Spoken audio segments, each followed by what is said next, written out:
Hi everyone, I'm going to introduce a lightning-based sorcerer to you, Aleister. Aleister is a type of mage who is very good at disabling his opponents and dealing damage. His mysterious lighting enchantments give Aleister extraordinary power against individual opponents. None can escape his sorcerer traps. Passive Wicked Plot. Aleister is supremely crafty. This skill will deal a lightning enchanted mark on his target with every third normal attack. As soon as he manages to give them 3 such marks, then they will inflict true damage on the target. This makes it quite easy for Aleister to kill enemies who are low on health. Skill 1. Magic Barrier. Aleister summons a solid shield of energy which dazes and harms opponents who come into contact with it. This is a long-range, disabling area of effect skill where enemies who are stunned will also suffer a slowdown for a certain length of time. Aleister will often use this skill to pin down enemies who wish to escape, slaying them with constant damage. Skill 2. Matrix of Woe. Aleister instantly conjures forth an enchanted matrix made of energy which deals continuous damage to enemies.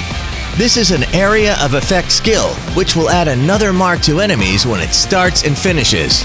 It complements his first skill to mark his opponents 3 times more rapidly, killing them with bonus, constant damage. Ultimate Magic Prison. Aleister uses an enchanted item to trap enemies in an electrical field.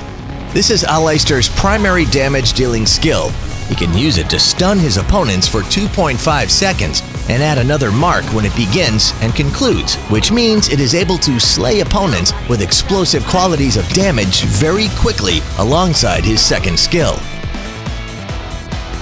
Normally, Aleister will first use his second skill and then immediately control enemies with his ultimate in combat.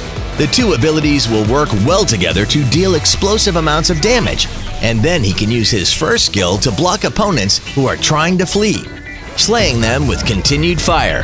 Of course, at times, Aleister may also want to use his first skill to escape the battlefield. Aleister will normally use his second skill first and then control opponents with his first skill in team battles, inflicting tons of damage on multiple enemies. He will then use his ultimate to finish the fight. Of course, he can also use his ultimate first to disable opponents to help his teammates deal damage and then use his other skills to clean up the battlefield. In summary, Aleister possesses prodigious damaging powers and can quickly slay his opponents to turn the tide of battle. Thanks for watching today's Hero Spotlight of Aleister. See you next time.